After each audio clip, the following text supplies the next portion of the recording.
पूर्णिमाको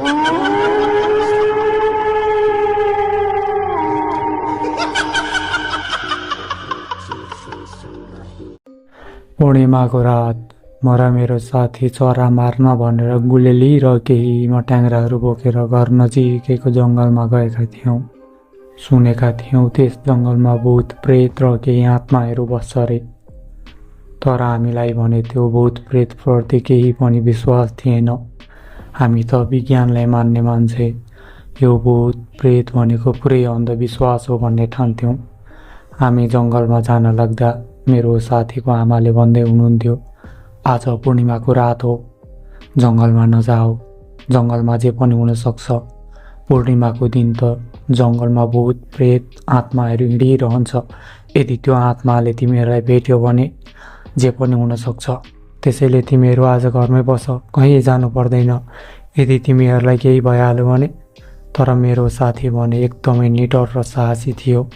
उसले आफ्नी आमाले भन्यो, हामी जसरी भए पनि जान्छौँ, तपाईँहरू सुत्दै गर्नुहोस्, हामी एकैछिनमा आइहाल्छौँ। अब त चराहरू पनि बास बस्ने बेला भइसक्यो होला, अब हामी जान्छौँ। हामीले उहाँको कुरा मानेनौँ र जङ्गलतिर लाग्यौँ। हामीले गुलेली मट्याङ्ग्रासँगै 2वटा टर्च लाइट पनि बोकेका थियौँ। एउटा अलि मधुरो बल्थ्यो जुन हामीले बाटो हिँड्दामा प्रयोग गर्थ्यौँ भने अर्को अलि चखिलो बल्थ्यो। त्यो चाहिँ हामीले चरालाई निशाना लगाउने बेलामा बालेर देखाउने गर्थ्यौँ। केही बेर हिँडेपछि हामी जङ्गलमा पुग्यौँ। हामी टर्च लाइट बालेर रुखतिर हेर्न लाग्यौँ, कतै चराहरू पो छ कि। हामी 1-1.5 घन्टासम्म त्यत्तिकै भौतारिरह्यौँ, केही पनि भेटिएन, केही फेला परेन। त्यसपछि हामी अलिक पर रहेको गुराँसघारी जाने निर्णय गऱ्यौँ। त्यहाँ भने पुरै गुराँसको रुखले भरिएको थियो। त्यहाँ कालिज, पिउरा लगायत विभिन्न चराहरू बस्ने गर्थे। हामीले पनि त्यहीँ कतै चराको बासहरू पो छ कि भन्ने निर्णय गरेर हामी त्यतैतिर लाग्यौँ। गुराँसघारी अत्यन्तै बाक्लो जङ्गल थियो। त्यहाँ एक्लै दुक्लै हिँड्न पनि डर लाग्थ्यो। तर म र मेरो साथी भने हामी एक-एकतिर बाडिएर हिँड्न थाल्यौँ। साथीले भन्यो, त यतापट्टि हेर, म अर्कोतिर हेर्छु। हामी दुईजना दुईतिर बाँडिएर रुखतिर हेर्न थाल्यौँ, कतै चराको बास पो छ कि। केही बेरपछि मेरो साथीले मलाई बोलायो, ओइ यता आइज त, यहाँ त चराको बास रहेछ। म पनि साथीले बोलाएपछि साथीतर्फ गएँ र मैले बत्ती देखाएँ र साथीले गुलेली ताक्न थाल्यो। त्यहाँ 2वटा चरा बसिरहेका रहेछन्। साथीले एकचोटि हान्दाखेरि चरालाई लागेन। साथीले फेरि अर्कोचोटि पनि गुलेली तन्काएर चरालाई हान्यो। चरा भुइँमा खस्यो। मैले हत्त नपत्त त्यो चरालाई समाएर झोलामा हालेँ। साथीले फेरि भन्यो, अब अर्को पनि चरा मार्नुपर्छ, यहाँ त निकै नै चराको बासहरू होला। मैले पनि साथीको कुरामा सहमत जनाएँ। तर त्यति बेला भने 11:30 बजिसकेको थियो। अझै पनि हामीले चरा मार्ने निर्णय गरेर अगाडि बढ्न थाल्यौँ। केही बेर हिँडेपछि हामीले बत्ती बलेको जस्तो दृश्य देख्यौँ। हामीलाई लाग्यो अरू पनि सिकारीहरू आएका रहेछन् क्या, र उनीहरू पनि चरा मार्न आएका होलान् भन्ने सोचेर हामी आफ्नै सुरमा अगाडि बढ्न थाल्यौँ। तर त्यो बत्ती भने हामी जति अगाडि गयो ऊ पनि त्यति नै अगाडि गइरहेको थियो। त्यो देख्दा मलाई कता कता डर लाग्न थाल्यो। मेरो त शरीरबाट पसिना पनि आउन थालिसकेको थियो। मेरो साथी भने अझै पनि आँट र हिम्मत बोकेर अगाडि रुखतिर हेर्दै चरा खोज्दै हिँडिरहेको थियो। मेरो भने भित्रभित्र 7औं पुत्लो उडिसकेको थियो। अनि मैले साथीको मम्मीले भनेको कुराहरू सम्झिन थालेँ। के साँच्चीकै पूर्णिमाको दिनमा भूत प्रेत हिँड्ने गर्छ त?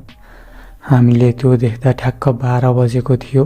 मलाई लाग्यो यो पक्कै पनि भूत नै हुनुपर्छ र मैले साथीलाई सुनाएँ, ओइ हेर त, यो त साँच्चै भूत जस्तो छ। तेरो मम्मीले भनेको कुरा के साँच्चो त होइन? तर मलाई साथीले भने गाली गर्यो, तैँले पनि यस्तो कुरा गरेर हुन्छ? तँ त बुझ्ने मान्छे, यो भूत प्रेतको पछि लागेर हुँदैन। हेर, जङ्गलमा कुनै पनि भूत सुत छैन। यहाँ सिकारीहरू आएका होलान्। सिकारी हिँडेको हामीभन्दा अगाडि, उनीहरू पनि केही सिकार नभएर अघि हिँडेको होला। साथीले यस्तो भन्यो। तर पनि मेरो मनमा भने डरै थियो। म भगवानलाई सम्झिँदै हिँड्न थालेँ। केही बेर हिँडिसकेपछि हामीले बाटोमा एकजना मान्छे भेट्यौँ। त्यो मान्छेको हामी नजिकै गयौँ। मेरो मनमा चिसो पस्यो। फेरि अर्को मनले सोचेँ, यो मान्छे पनि शिकार खेल्न आएको होला, कतै सुसु आएर सु गर्न पो थालेको हो कि। हामीले त्यही सोचेर उसैको नजिकै जान थाल्यौँ। हामी नजिकै गइरहेका थियौँ। हामी त्यो मान्छेको अगाडि पुग्यौँ र उसलाई निहालेको त उसको त टाउकै रहेनछ। ऊ त हावामा उभिरहेको रहेछ। यो देखेर साथी पनि डराउन लाग्यो अनि हामी एकअर्कामा हेराहेर गर्न थाल्यौँ। अब के गर्ने त, हामीसँग केही विकल्प रहेन। त्यसपछि हामी दुवैजना त्यहाँबाट कुलेलाम ठोक्यौँ। त्यो भूतले भने हामीलाई पछ्याइरहेको जस्तो महसुस भएको थियो, तर हामीले भूतपट्टि फर्कने कोसिस समेत गर्न सकेनौँ। हाम्रो आँट हिम्मत सबै हराइसकेको थियो। हामी 2 बजेतिर घर पुग्यौँ। त्यस दिन हामीले कसैलाई केही भनेनौँ। म र मेरो साथी सँगै सुत्यौँ, तर हामी दुवैजना भोलिपल्ट एकाएक बिरामी पऱ्यौँ। साथीहरू, यति दिनसम्म कथालाई सुनेर साथ दिनुभयो, त्यसका लागि धन्यवाद। तपाईँलाई कथा कस्तो लाग्यो, जस्तो लाग्यो त्यस्तै कृपया कमेन्ट गरिदिनु होला। यदि च्यानलमा नयाँ हुनुहुन्छ भने च्यानललाई सब्सक्राइब गरिदिनु होला। म भने अर्को भिडियोसम्मको लागि बिदा हुन्छु। हवस् त, नमस्कार।